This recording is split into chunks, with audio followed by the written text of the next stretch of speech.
वसईच्या भूमिपुत्रांच्या फेरीवाल्यांच्या सन्मानात आम्ही उतरलो मैदानात वसईच्या भूमिपुत्र फेरीवाल्यांच्या सन्मानात आम्ही उतरलो मैदानात। दोस्तों नमस्कार। दोस्तों वसई विरार महानगर पालिका के मुख्यालय पर आज एक बड़ा मोर्चा, सर्वपक्षीय मोर्चा वसई विरार महानगर पालिका मुख्यालय पर पहुंचा। यह मोर्चा था वसई विरार अंतर्गत फेरी वाला धोरण बनाया जाए और अवैध फेरी वालों पर कार्यवाही की जाए, वहीं वैध फेरी वालों को व्यवस्थित किया जाए। इसको लेकर आप सभी जानते हैं बीते दिनों पत्रकार दीपक कोटेकर और उनके सहयोगी ने एक प्रेस कॉन्फ्रेंस करके इस मोर्चे का ऐलान किया था। आज सुबह 11 बजे ये मोर्चा निकला महानगर पालिका मुख्यालय पर।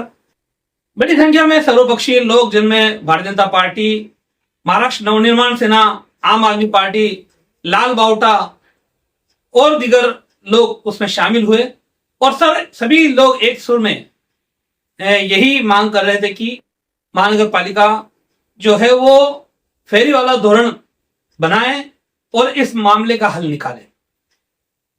तो कहीं ना कहीं एक ऐसा ही और मोर्चा आने वाले दिनों में और भी होने वाला है। लेकिन आज के मोर्चे में क्या कुछ हुआ, हम इस वीडियो में आपको उसकी तस्वीर और विजुअल दिखा रहे हैं। फिलहाल इस वीडियो में इतना ही। वीडियो में आगे देखिए आज के मोर्चे से जुड़ी हुई तस्वीरें और विजुअल, और सुनिए क्या कुछ कहना है मोर्चे में शामिल लोगों का। फिलहाल अभी के लिए इतना ही। नमस्कार, जय हिंद, जय महाराष्ट्र। फेरीवाल्यांना कोणाला उद्ध्वस्त करायचा बांगलादेशी फेरीवाल्यांवर कारवाई करावी। बांगलादेशी फेरीवाल्यांवर कारवाई आपण घेऊ आणि या तुमच्या सर्व मागण्यांचा आम्ही आपल्या महासभेत आम्ही सकारात्मक हे ठेवू आणि प्रश्न सोडवायचा प्रयत्न करू। धोरण जाहीर करा। धोरण फेरीवाले धोरण जाहीर होणार आहे लवकरच। त्याच्या 2 मीटिंग झालेल्या आहेत। फेरीवाला एक मिनिट, फेरीवाला 1 महिना 2 महिना किती सर ऐका ना, फेरीवालाच्या 2 मीटिंग झालेल्या आहेत। त्याचं इलेक्शन आता पुढच्या मार्च किंवा एप्रिलमध्ये जे 16,000 मागे फेरीवाला सर्वेक्षण झालेलं त्याच्यात आता इलेक्शन होणार आहे। त्यातले 8 सीट तुमच्या फेरीवाल्यांमधले आहेत, 8 सीट शासकीय पद आहेत।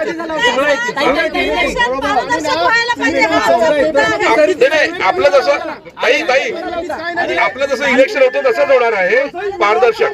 प्रत्येक प्रभागात आपलं वोटिंग होणार आहे आणि त्याप्रमाणे प्रभाग समिती वाईज त्याचे आपले निवडणूक निर्णय अधिकारी मोठे साहेब आहेत, त्यांचे ते पण तुम्हाला ती माहिती देतील। 8 फेरीवाल्यांना सर्वे जाहीर करा। 2016 ला झालेला आहे। अरे ऐका ना, 2 मिनिटं साहेब, आमचा प्रश्न एकच आहे। पहिलं जे फेरीवाल्यांचं जे धोरण आहे, हे धोरण जाहीर झालं पाहिजे। त्या धोरणामध्ये काय नक्की आहे मेन्शन ते आपल्याला कळेल। धोरण जाहीर होण्यासाठी फेरीवाल्यांचे प्रतिनिधी लागतात, त्याचंच इलेक्शन आहे। समिति स्थापन करना म्हणजे जब तक आपका सर्वे नहीं होगा तब तक प्रतिनिधि जाहिर कैसे होंगे और इसमें कितना और वक्त, क्योंकि एक सेकंड महानगर पालिका को बनके 16 साल हो गए, 5 साल प्रशासन सर्वेक्षण हुआ है मैडम 2016 में। एक मिनिट तेव्हापासून कधी किती वर्षांनी होतो? 5-5 वर्षांनी सर्वे होतो। आम्ही कायद्याचा अभ्यास केला, त्यानंतर तो होणार दुसरा।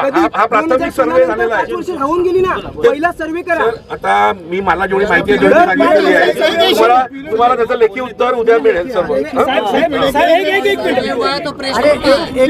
मित्रांनो एक लक्षात घ्या, हॅलो जरा शांत राहाल का जरा प्लीज। मित्रांनो एक लक्षात घ्या, आज आपण निवेदन दिलेले आहे।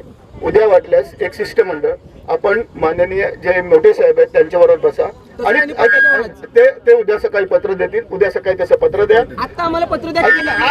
आज संडे आहे रे बाबा, ऑफिसमध्ये कोण नाही ना, समजून घे ना। उद्या सकाळी तुला शिरू मी तुला सांगतो, उद्या सकाळी आपल्याला पत्र मिळेल आणि उद्या 11 वाजता पत्र मिळाल्यावर उद्या संध्याकाळची आपण एक जॉईंट मीटिंग लावू, पत्रकार बांधव आणि सर्व पक्षीय, आणि आपलं काय म्हणणं आहे ते लिखित द्या, संपला विषय। साहेब कसं आहे बघा, 2016ला जे काही तुम्ही सर्वे केला आणि त्याच्यानंतर आता धोरण जाहीर करतात। माझं म्हणणं आहे की पहिलं तुम्ही सर्वे करा आणि नंतर मग धोरण आणि समिती स्थापन करा, कारण डोक्यावरून 16,000 फक्त तुमची नोंदणी आहे।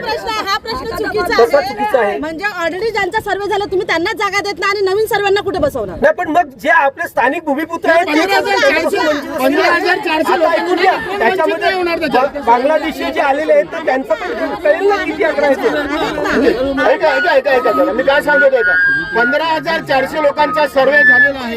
आपल्याला काहीतरी समोर आहे ना आपल्याला काहीतरी चुकीची माहिती आहे. 15,400चा सर्वे झालेला आहे, त्याप्रमाणे ते इलेक्शन लावतात आहेत.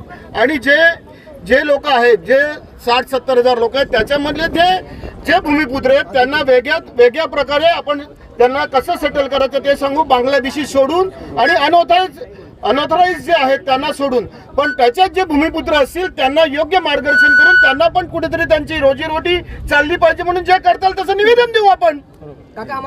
बोल. आमच्या माहितीस्तव, एक मिनिट शांत बसा. आमच्या माहितीस्तव फेरीवाला कायदा काय सांगतो हे पहिल्याच मी साहेबांना विचारलं की साहेब फेरीवाला कायदा काय सांगतो हे तुम्ही आम्हाला सांगा. जर तुम्ही सांगत नसाल तर आम्ही सांगतो हे चुकीचं आहे की बरोबर तुम्ही सांगा. फेरीवाला कायदा असं सांगतो लोकसंख्येच्या 2.5% हा फेरीवाला असला पाहिजे.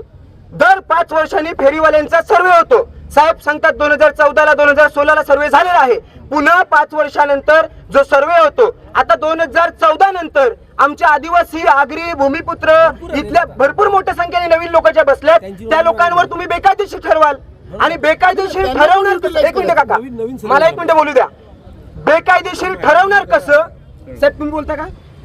बेकायदेशीर ठरवतात कसं? तर तुम्ही जेव्हा सर्वे मध्ये जी लोक नाहीत त्यांना तुम्ही बेकायदेशीर ठरवाल. तर आमची मागणी आहे, बाकी त्यांना पटत असेल नसेल पटत, पहिला सर्वे करा. एक मिनिट का, पहिला सर्वे करा. सर्वे झाल्यानंतर तुम्ही मतदान करा आणि त्याच्यातून जी कमिटी निवडून जाईल ती कमिटी ठरवेल की जागा कुठे भेटेल ती. नाही तर तुम्ही सांगाल का डोंगराच्या कफेशी जाऊ दे, न समुद्राजवळ जाऊ दे, न एखाद्या गटरावर जाऊ दे, हे खपून घेणार नाही आम्ही. पहिला सर्वे करा आणि नव्याने झालेल्या सर्वे मध्ये कायदा सांगतो की 2.5% आता दिल्लीमध्ये आम आदमी पार्टी आणि कम्युनिस्ट पक्षाच्या CRT ने लाखोचा मोर्चा काढला फेरीवाल्यांचा. तर हे खपून घेणार नाही. आणि साहेबांनी आम्हाला जर लेखी देत नसाल तर एक पत्रकारांच्या समोर 2 ओळीचं त्यांनी सांगावं की उद्या आमचं शिष्टमंडळ किती वाजता येईल. या मोर्चामध्ये सर्वपक्षीय मोर्चा आहे. आमच्या पक्षाचे 2 लोक, आम आदमीचे 2 लोक, बीजेपीचे 2 लोक, सगळे आगरी सेनेचे 2 लोक आम्ही उद्या येणार त्या टायमेला. आणि आम्हाला तुम्ही कायदा वाचून दाखवायचा. जर तुम्हाला कायदा माहित नसेल तर आम्ही कायदा तुम्हाला वाचून देऊ.